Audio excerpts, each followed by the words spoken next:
Ketahuilah ada golongan khusus malaikat-malaikat Allah yang keliling di jalan-jalan di muka bumi ini. Yaltamisuna ahla zikir. Mereka khusus mencari orang-orang yang zikir, mengingat Allah. Maka malaikat-malaikat ini khusus keliling-keliling nyari. Kayak majelis ilmu ini mereka cari. Kalau mereka sudah temukan, fa in wajadu qauman yadhkurunallaha tanadau. Kalau mereka temukan kaum yang sedang kumpul, kayak majelis ilmu atau orang lagi zikir habis sholat, maka mereka saling manggil satu sama yang lain. Malaikat ini ya. Kemudian mereka mengatakan halummu ila hajatikum. Ayo kumpul sekarang cepat, inilah hajat kita. Maka malaikat-malaikat tersebut mulai melindungi mereka dengan sayap-sayapnya. Assalamualaikum warahmatullahi wabarakatuh. Alhamdulillah, tidak pernah lisan kita sebagai seorang muslim berhenti memuji dan memuja Allah subhanahu wa ta'ala. Sebagai seorang muslim kita sangat meyakini bahwasanya dua susunan kata ini alhamdulillah adalah susunan kata bersyukur dan berterima kasih kepada Allah. Dan Allah menjanjikan kekal dalam kitabnya dalam surah Ibrahim, la in syakartum la azidannakum. Kalau kalian bersyukur maka pasti aku akan tambah. Nabi Yahya pernah diwahyukan kepada Allah SWT untuk menyampaikan 5 hal kepada Bani Israel. Tapi ini tidak diperintahkan kepada Nabi Isa. Ya, saya bacakan hadisnya.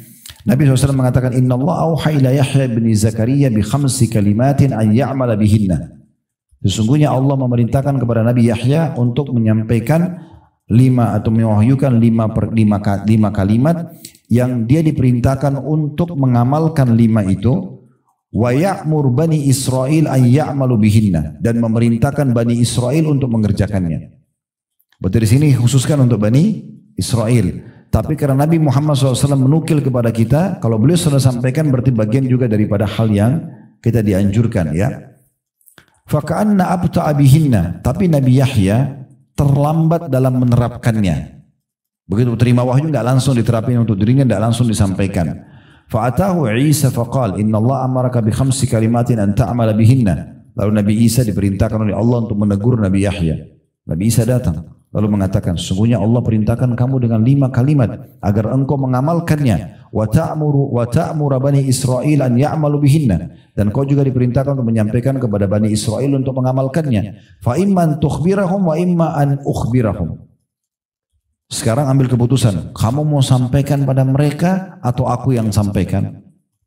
Jadi karena Nabi Yahya terlambat menyampaikan, maka Allah suruh Nabi Isa menyampaikan. Kalau kau tidak sampaikan, Allah suruh saya yang sampaikan loh ini. Maka saat itu, faqala ya akhi la taf'al. Nabi Yahya mengatakan, wahai saudaraku jangan kau lakukan itu. Fa inni akhafu in sabaqtani bihinna an yukhsafa bi aw azab. Karena aku khawatir kalau kau kerjakan itu, malah aku nanti ya akan dihukum oleh Allah, disiksa. Karena ini tugasku, bukan tugasmu gitu ya. Qala fajama'a Bani Israel bi Baitul Maqdis hatta imtala al-masjid. Maka Nabi Yahya pun mengumpulkan Bani Israel kemudian sampai membuat seluruh wilayah Masjid Aqsa itu penuh. Ya dipenuhi pada saat itu. Ini luar biasanya kalau Bapak Ibu belum pernah ke sana ya, tapi lokasi Masjid Aqsa luas sekali. Sehingga saya 1,4 hektar ya, atau 14 lupa ya, sekitar itu ukurannya. Dan dia bukan kayak Masjid Haram, Masjid Nabawi yang satu masjid lokasi. Dia masjid di depan ada kibli, sini ada Masjid Qubatus Sohra, ada musola-musola kecil, tapi dia satu lokasi. Maka Nabi Muhammad SAW mengatakan, kalau kalian ke Aqsa sholatlah di mana saja, karena semuanya dihitung Baitul Maqdis dan pahalanya 250 kali lipat, gitu ya. Demikian tempat lain. Ya semoga Allah berikan mereka kemerdekaan ya. Tapi yang jelas Bapak Ibu sekalian di sini dikatakan dia kumpulkan lalu penuhlah orang-orang pada saat itu. Entah bagaimana kuasa Allah, suara Nabi Yahya sampai ke mereka semua.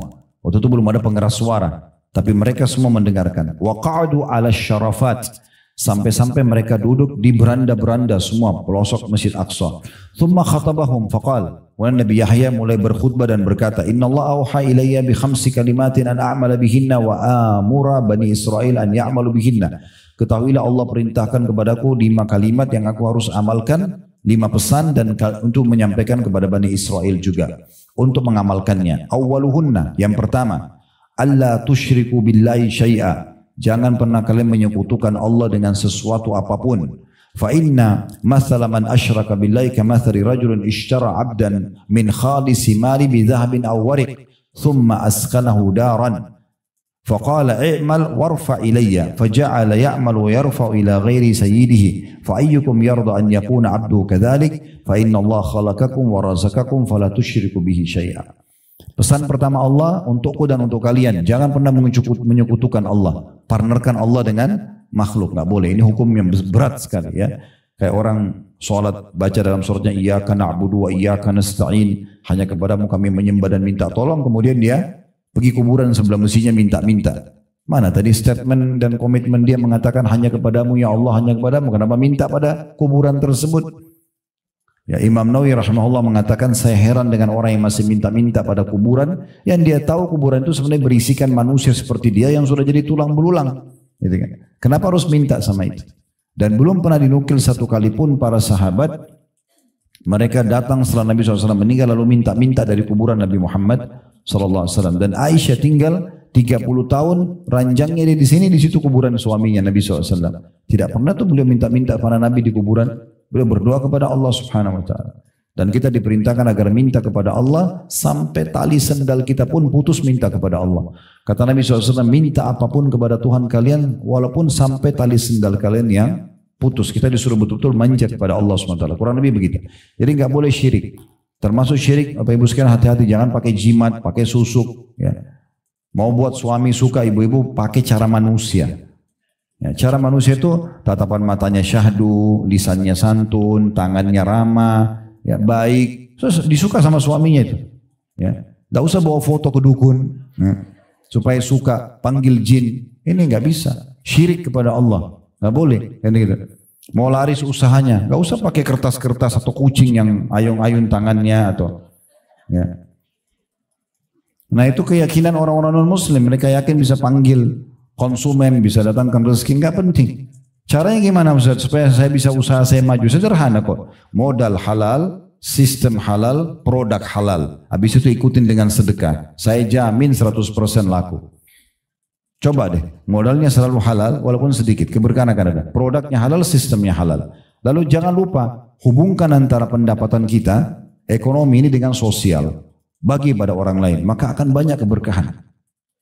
Pesan yang kedua, wa idza qumtum ila sholati fala taltafitu fa inna Allah yuqbilu biwajhihi ila wajhi 'abdi ma lam yaltafit. Kalau kalian salat jangan pernah noleh-noleh, ya. Itu pesan yang kedua. Gak boleh noleh kiri kanan, lihat sana sini. Karena sungguhnya Allah akan mengarahkan wajahnya kepada wajah hambanya selama dia tidak menoleh. Dari nasihat yang kedua ini berarti sholat sudah ada sebelumnya. Jadi sholat itu bukan cuma kita. Semua orang yang beriman sama Allah itu ada perintah sholatnya. Ya. Maka itu kita perlu fahami, dan yang penting adalah dalam sholat pesan Allah kepada Nabi Yahya gak boleh noleh-noleh. Ya. Dan dalam hadis yang lain, seorang hamba pada saat dia membuka matanya dan mengarahkan ke tempat sujudnya, maka Allah memandang wajahnya sampai dia mengalihkannya. Atau makna hadis begitu. Yang ketiga, wa amurukum bisyami, dan saya perintahkan kalian untuk selalu menjaga puasa. Wajib atau sunnah. Wa mathalu dzalika kamathali rajulin fi isabatin ma'ahu surratan min miskin kulluhum yuhibbu an yajida rihaha wa inna as-siyama atyabu inda Allah min rihil misk. Karena perumpamaan puasa itu seperti orang yang bawa tumpukan kayu kecil, tapi di antara kayu itu ada yang mengeluarkan bau kasturi. Maka orang coba cari kayu yang mana nih? Ketahuilah kayu yang kasturi itu adalah puasa. Maksudnya dia amal yang mendatangkan bau yang sangat wangi dan besar pahala di sisi Allah. Yang keempat, wa amurukum bis sadaqah, dan saya perintahkan kalian juga untuk bersedekah. Wa mathalu dzalika kamathali rajulin asarahu al-adu fa'awsaku yadahu ila unuqi wa qarrabu liyadribu unuqah faja'ala yaqul hal lakum an afdi nafsi minkum wa ja'ala yu'til qalila wal katsira hatta fadha nafsahu. Aku perintahkan kalian sedekah karena perumpamaan orang sedekah seperti orang yang ditangkap oleh satu kelompok musuh, tangannya dibelenggu di lehernya dan didatangkan di sebuah tempat untuk dipenggal lehernya. Tetapi dia mengatakan, dia negosiasi, dia mengatakan, mau enggak saya tidak dipenggal tapi dengan cara saya tebus diri saya dengan harta saya. Maka dia terus menebus dengan sedikit dan banyak sampai akhirnya dia selamat gak jadi dipenggal. Nah di sini ulama memaknakan, maknanya orang kalau sering sedekah, maka sedekah itu juga akan membantu dia supaya tidak kena hukuman-hukuman Allah Subhanahu wa Ta'ala. Nah yang terakhir ini jadi saksi bahasan kita yang kelima, wa amurukum bidzikrillahi katsira. Dan aku perintahkan kepada kalian agar berzikir kepada Allah tapi dengan zikir yang banyak. Bukan kapan ada waktu tapi memang dia harus meluangkan waktunya. Bukan kapan dia mau tapi memang dia harus maukan dirinya. Dia paksakan ya.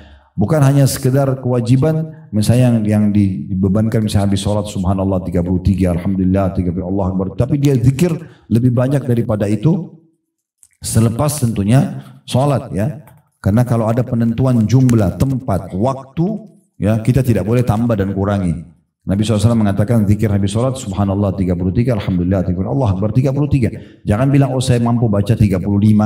Nabi sudah tentuin jumlahnya, tempatnya dan jenisnya udah. Tapi baca subhanallah selain habis sholat boleh banyak.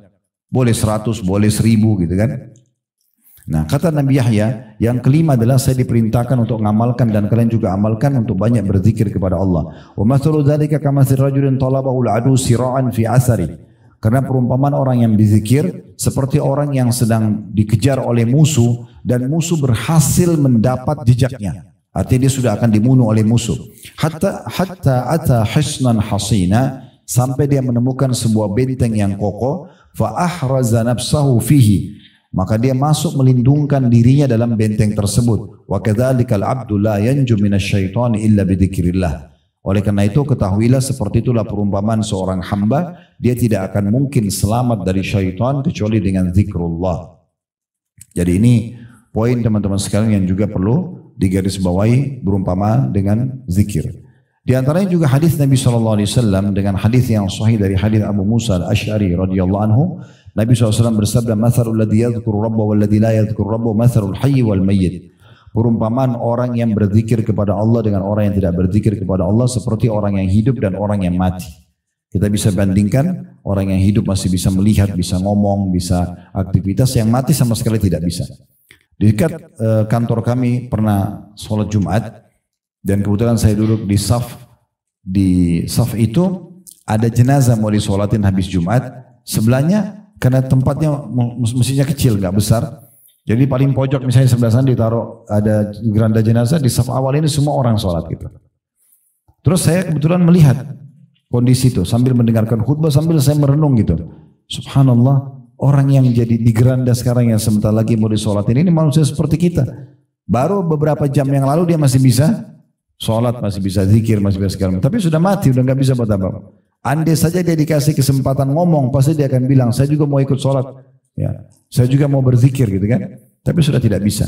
Nah kemudian saya coba renungi hadis ini, perumpamaan orang yang berzikir dan orang yang tidak berzikir seperti orang yang mati dan orang yang zikir hidup. Orang yang mati itu adalah orang yang tidak berzikir. Artinya betul-betul perbedaannya antara langit sama bumi. Akan sangat banyak penyesalan dari orang yang tidak berzikir kepada Allah di hari kiamat nanti, karena seperti orang yang vakum, dia tidak bergerak, tidak bisa beraktivitas apa-apa dibandingkan dengan orang yang banyak berzikir. Dalam riwayat lain, rumah. Ya, perbedaan perumpamaan antara rumah yang ada banyak berzikir kepada Allah dan tidak zikir seperti rumah orang mati dan orang yang hidup.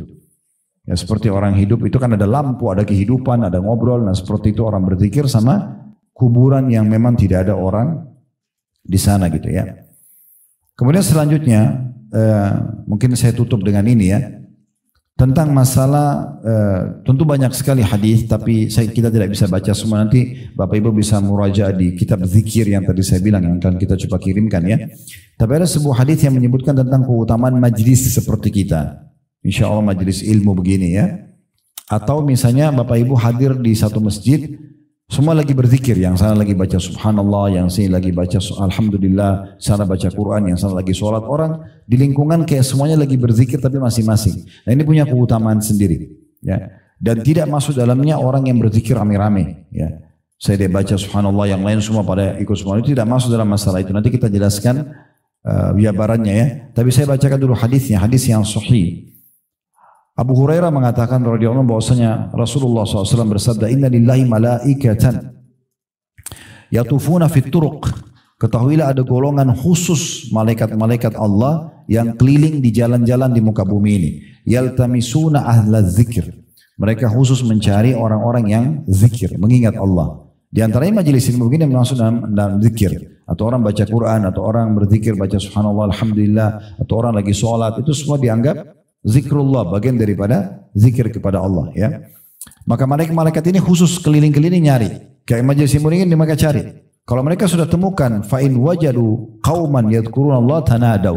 Kalau mereka temukan kaum yang sedang kumpul, kayak majelis ilmu atau orang lagi zikir habis sholat, maka mereka saling manggil satu sama yang lain. Malaikat ini ya.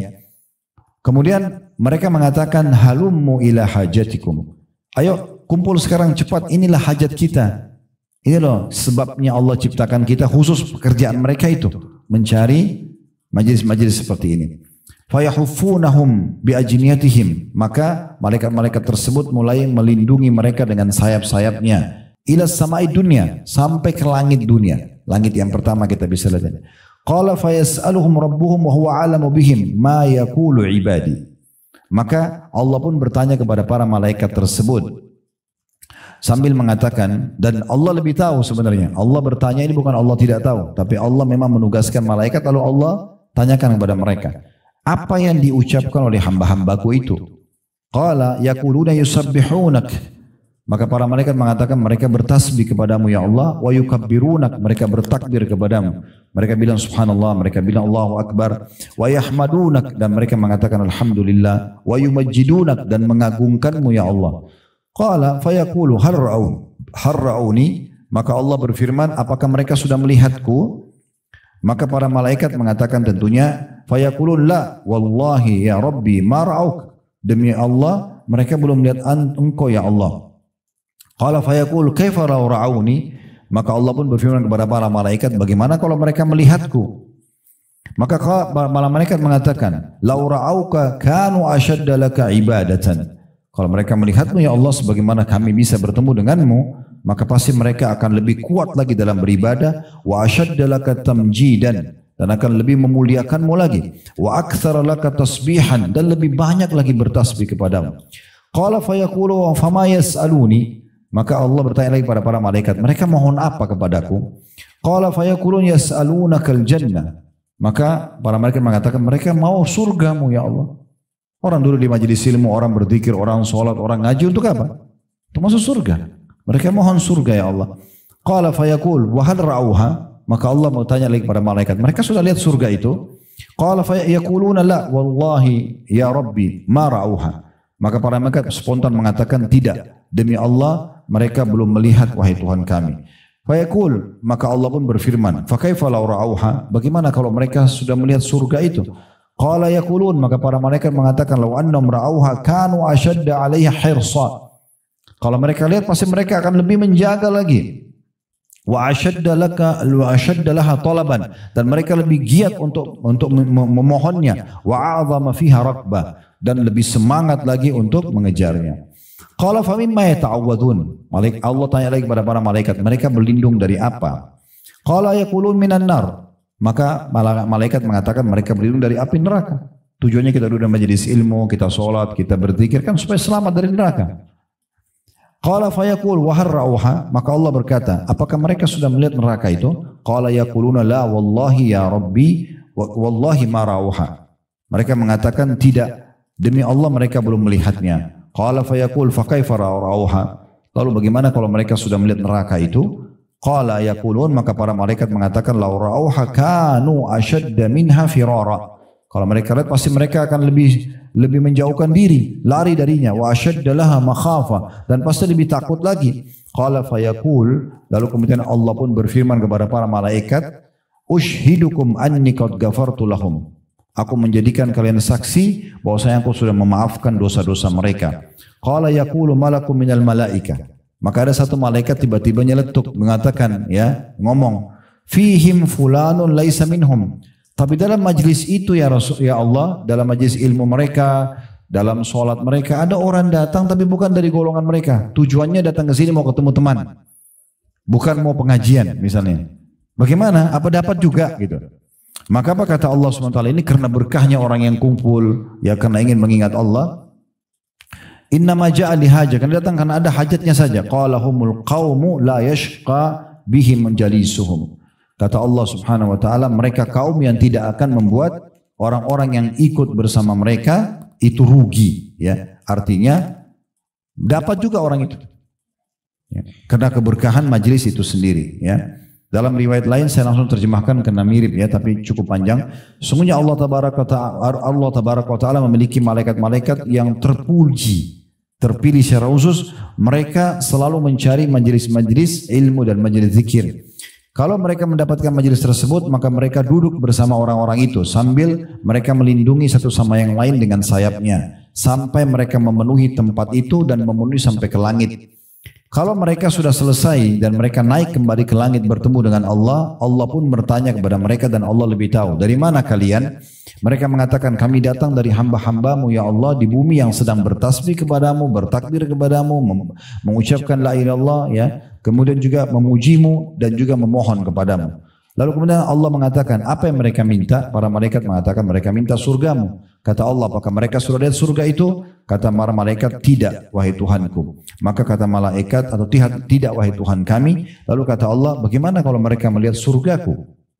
Lalu Allah bertanya lagi, dari apa mereka berlindung? Kata para malaikat, mereka berlindung ya dari apimu ya Allah. Ya. Kemudian kata Allah SWT, apakah mereka telah melihat neraka itu? Kata para malaikat, belum. Lalu kata Allah, bagaimana kalau mereka melihat? Lalu kemudian kata para malaikat, mereka memohon ampun juga kepadamu ya Allah. Lalu kata Allah SWT, ya, aku telah ampuni mereka dan aku sudah berikan apa yang mereka minta dan aku juga sudah menyelamatkan mereka dari apa yang mereka khawatirkan. Lalu kemudian mereka mengatakan, wahai Tuhan kami, ada di antara mereka pelaku dosa. Dalam majelis ilmu itu ada pelaku dosa, yang datang ke masjid itu ada pelaku dosa, ya. Dia kebetulan lewat, dia lihat ramai, dia ikut. Gitu kan. Maka kata Allah SWT, aku juga ampuni orang itu. Ya. Karena sungguhnya kaum yang sedang berkumpul tidak akan merugikan siapapun yang ikut bersama mereka. Nah, ini berarti menandakan luar biasanya kedudukan majelis ilmu itu. Ya. Sampai seperti itu, ya. Itu majelis zikir. Nah kemudian teman-teman sekalian perlu kita garis bawahi, tadi saya bilang tidak masuk dalamnya orang kalau zikir rame-rame. Ya. Karena pernah terjadi di masa Abdullah bin Mas'ud radhiyallahu anhu, di masa tabi'in pernah ada orang di masjid, dia duduk sambil dia pegang batu, kemudian dia bertanya subhanallah, yang lain semua ikut subhanallah, alhamdulillah, alhamdulillah, semua rame-rame gitu. Lalu kemudian Abdullah bin Mas'ud menegur sambil mengatakan, begitu cepatnya kecelakaan dan kebinasaan bisa pada kalian. Lalu yang pimpin mengatakan, wahai Abu Abdurrahman, ini maksudnya julukannya Abdullah bin Mas'ud, kami hanya ingin kebaikan. Ya, kami kan berpikir baik. Maka kata Abdullah bin Mas'ud menegur kurang lebih maknanya, kalian ingin kebaikan tapi berapa banyak orang yang punya mau kebaikan tapi tidak sampai kepadanya. Bukankah Rasulullah SAW baru saja meninggal, rumahnya masih ada, pakainya masih ada. Kok bisa kalian buat sesuatu yang Nabi tidak contohkan? Jadi maksudnya kalau kita mau pahala juga kita harus perhatikan baik-baik, ya, supaya betul-betul sesuai dengan apa yang Allah Subhanahu wa taala perintahkan, ya. Kemudian juga saya akan tutup dengan satu hadis lagi, nanti itu kita buka pertanyaan, dan juga beberapa riwayat tentang orang-orang saleh kalau mereka berzikir kepada Allah seperti apa, ya. Riwayat ini adalah seorang wanita bernama Yusairah radhiyallahu anha, ini wanita seorang muhajirah dari Mekah. Dia mengatakan, qala lana Rasulullah sallallahu alaihi wasallam alaikunna bitasbihi wat tahlili wat taqdisi wa waqidna bil anamil fa innahunna mas'ulatun mustantaqatun wa la takfulna fatansayna ar-rahma. Bahwasanya Rasulullah SAW mengatakan kepada kami kaum wanita waktu itu, ya, karena wanita yang menyampaikan dan ada pengajian buat ibu-ibu pada satu dari Nabi SAW. Nabi SAW mengatakan, hendaklah kalian selalu bertasbih, bilang subhanallah, selalu bertahlil, mengatakan la ilaha illallah, selalu bertakdis atau mensucikan Allah, mengatakan subhanallah, dan hitunglah dengan ujung-ujung jari kalian. Hitung dengan jari-jari kita, sudah ada garisnya Allah kasih, tinggal kita hitung, ya. Kemudian dikatakan, karena itu semua akan ditanya dan diajak bicara nanti pada hari kiamat. Jangan kalian lalai yang membuat kalian lupa dengan rahmat Allah. Hadis ini diriwayatkan oleh Tirmidzi dan juga Abu Dawud. Ada riwayat lain menjelaskan tangan yang dipakai untuk berzikir akan menjadi saksi pada hari kiamat. Akan menjadi saksi pada hari kiamat. Nah ini poin juga yang berhubungan dengan masalah ini. Nah dinukil dalam kisah, ya, Abdullah bin Mas'ud, ya, Abu Ubaidah bin Abdullah bin Mas'ud, anaknya Abdullah bin Mas'ud. Ketika hati seseorang terus berzikir pada Allah, maka ia selalu berada dalam solat. Ya. Dan jika ia berada di pasar, lalu ia menggerakkan kedua bibirnya untuk berzikir, maka itu akan lebih baik buat dia. Dan dinukil juga bahwasanya para salafus saleh, mereka berzikir dengan jumlah yang sangat banyak. Di antaranya disebutkan nama Khalid bin Ma'dan rahimahullah. Beliau bertasbih kepada Allah setiap hari 40.000. Ya. Itu selain membaca Al-Quran dan juga ya pada saat ditemukan beliau meninggal dunia, jenazahnya untuk dimandikan, tangannya masih memegang seakan menghitung berzikir.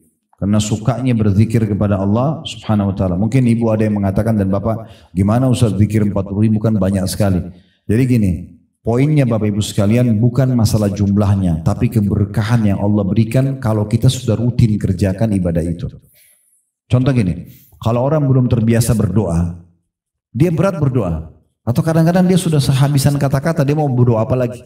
Karena dia tidak terbiasa berdoa. Coba rutinkan doa itu, nanti Allah berkahi, muncul ide di otak kita, mau ucapin apa? Lisan kita tiba-tiba ngucapin. Makin sering kita ulangi doa, makin banyak Allah bukain kata-kata doa yang kita tidak pernah susun sebelumnya. Ya gitu. Contohnya sholat malam. Kalau ibu baru dan bapak sekalian baru sholat malam, berat rasanya. Tapi kalau sudah rutin, setiap hari sudah 1 tahun, 2 tahun, sudah 5 tahun, sudah 10 tahun, itu malah jadi ringan sekali. Bahkan kita merasa, masa cuma baca surah ini lagi, akhirnya bertambah, ada Allah kasih keberkahan. Tadinya kita cuma bangun 15 menit sebelum subuh atau setengah jam, nanti mundur 1 jam, nanti mundur 2 jam. Nanti ada orang menikmati semalam suntuk berdoa dan bermunajat sama Tuhannya. Itu keberkahan Allah kasih. Utsman bin Affan radhiyallahu anhu membaca Al-Quran di sholat witir terakhir itu 30 juz Al-Quran. Kan bagaimana caranya? Yaitu keberkahan. Yang biasa Bapak Ibu baca Qul Huwallahu Ahad, nah, yaitu Utsman bin Affan 30 juz. Ya. Nah, iya betul itu. Coba itu ibu dan bapak sekalian tinggal ketik di Google tentang kisah Utsman bin Affan. Beliau mengkhatam di witir rakaat terakhir. Bukan witir 3 rakaat ya. Rakaat terakhirnya itu baca 30 juz. Gimana ceritanya? Keberkahan. Allah kasih keberkahan. Contoh yang lain, kita tidak pernah sedekah. Akan berat kita keluarin walaupun cuma 5.000, 10.000. Tapi kalau kita sudah rutin sedekah, Allah kasih keberkahan. Kita akan tidak ada beban walaupun sudah 10 juta, 100 juta, kita tidak ada beban. Karena keberkahan yang Allah kasih. Nah begitu seterusnya. Jadi ini masalah keberkahan. Asal kita sudah mulai dulu mengerjakannya. Makanya disebutkan ya bahwasanya dalam riwayat yang sahih Nabi SAW itu selalu berzikir di setiap keadaan beliau. Kalau lagi ngomong sama orang beliau berzikir, tapi kalau lagi tidak ngomong sama orang selalu berzikir.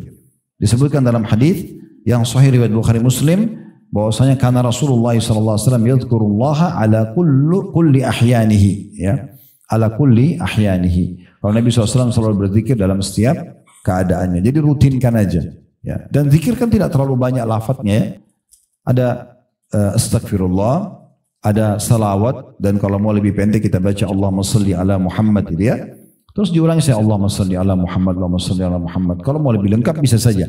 Tapi kalau misalnya orang mau pilih yang ringkasnya, adalah haula wala quwata illa billah. Ada subhanallah, alhamdulillah, wa la ilaha illallah, Allah akbar. Ada subhanallah wa bihamdi, subhanallahi azim. Gitu kan? Ada la ilaha illallah dengan segala macam jenisnya.